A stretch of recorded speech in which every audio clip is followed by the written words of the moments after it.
Hey guys, welcome to our channel, and in this video I'm going to talk about how you can download Microsoft Access on your device.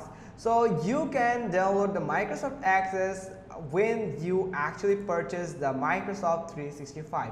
So first you have to go to the Microsoft 365 where you can find these plans and pricing. So from here you can just purchase a plan from here for this Microsoft 365, and you can actually download all of their products for home, for business, for enterprise, and their apps and services. Here you can find all of them that actually must be popular here, and you can make your productivity much faster.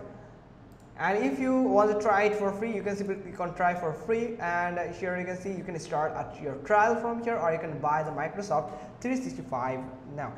Then from here you can find you can actually find the Microsoft Access, where from this Microsoft 365 you can easily download the Microsoft Access, and it's pretty cool. Hope you got this. If so, then give us a thumbs up. Don't forget to subscribe our channel, and thanks for watching. Till next time.